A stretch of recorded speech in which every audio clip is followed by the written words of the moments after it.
Joined by Hofstra coach John Russo following the Pride's doubleheader split against William & Mary. Coach, congratulations on the win in Game 1, a 6-4 victory. What were your overall thoughts on getting back on the field after a 19-day hiatus? Well, I guess you never say, oh, I want to be happy with a split, but I think today we have to be happy with the split. We hadn't been on the field in 19 days, and I think William & Mary has been playing really good baseball, and more importantly, they're a really good team. And for us to come out in Game 1 and score some runs off a pitcher that was second team all conference and as good as he's been in his career, I thought Ingram's a great pitcher and had good stuff today. And I really like William & Mary's club, but Kaz came in and gave us a good chance going 6 innings, and then Bowie was, I thought, outstanding for 3, and just really happy to get a win today. Got a return to the lineup today in Brett Johnson, who missed, has been out since Game 1 with that foot injury. Homers in first game. How big of an important piece of having him back in the lineup is it? I think he just changes our whole lineup. I mean, he lets guys hit down lower in the order, and he gives us a great presence. And yes, he had some strikeouts, but I think he had the home run, which led off the inning, which added a run after they had just scored, and he got one back in a hurry. And he was having a lot of trouble with timing today, but then I thought in Game 2 he told me he felt like he was starting to get his timing back. And I think as the weekend goes on and the more games we can play, but I think Brett's such a special hitter that he could be one of the better hitters in the whole CAA conference, more or less our team. Another player today who kind of broke out of a little early season slump, if you want to even call it that. Eric Ferguson, 3 hits in Game 1, including a triple to left field. So I think took a little advantage of William & Mary's defensive alignment, but you don't see many triples to left field.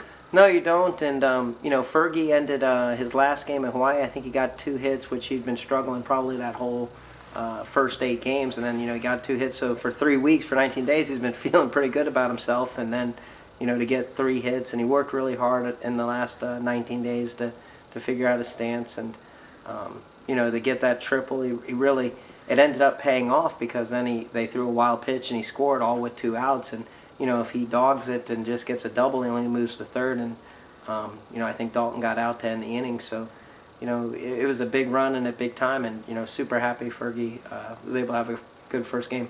Now, going on to Game 2, William & Mary brings out another all-conference level pitcher in Nick Brown. Pride fall 11-1. Just some things didn't seem to go as smoothly as Game 1. What did you see the difference between the 2 games? I think it starts with Brown. I think he's as good a pitcher as there is in the CAA. Last week I think he went 7 innings, 2 hits to beat UMass Lowell on Sunday, and he's been really good all year. And he was good last year as a freshman. He made the all-league freshman team, and super impressed. He got hit on a line drive by Donovan and stays in and kept moving forward. I was super impressed with him overall. And I think Chris Bonk didn't throw terrible, even though his line ended up being bad. He just caught some buffer breaks, and but super proud of how Chris kept moving forward. And even though we made some mistakes and made some errors behind him, he didn't put his head down. He kept throwing strikes, and I think Chris is gonna be fine and move forward from this. Went to the bullpen a lot in Game 2, get some guys to work, obviously, with the long layoff. Just, talk about the pitchers that you used and what you thought. Couldn't be more happy with the guys that got the innings. I mean, in Game 2, even though the score was a little bit bad, I think I looked, it was like 11 or 12 strikeouts and only 2 walks, and a couple guys threw really well. I was happy with Molly's inning in the 9th, and I thought Adam Seibert threw great in the 8th. He had 2 strikeouts. I was super proud of Matt Weiss. I thought threw well. Patrick Bryant threw well. Kevin Weiss got in and got some. Cody Olson threw well. I was happy with every pitcher who threw in that second game. I was even happy with Bonk's performance. I know it turned out a little bit bad, but he threw strikes, looked good. He just caught a couple rough breaks, and you got to tip your cap a little bit to William & Mary. They answered the bell after losing Game 1 and came out swinging the bat, scored 2 in the first, and then took advantage of some mistakes that we made, and that's what good clubs do, and William & Mary is a good club. All right, one more game to go, either tomorrow, depending on the weather, or Sunday. What are your expectations in Game 3?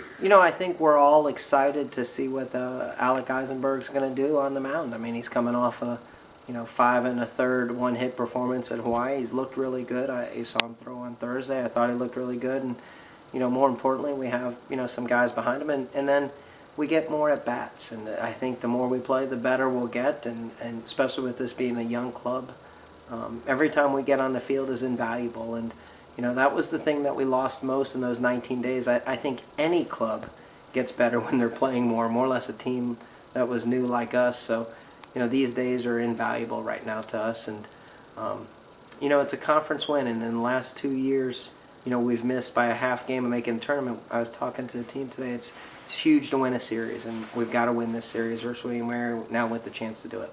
All right, Coach, thanks for your time. Hey, thanks, Len.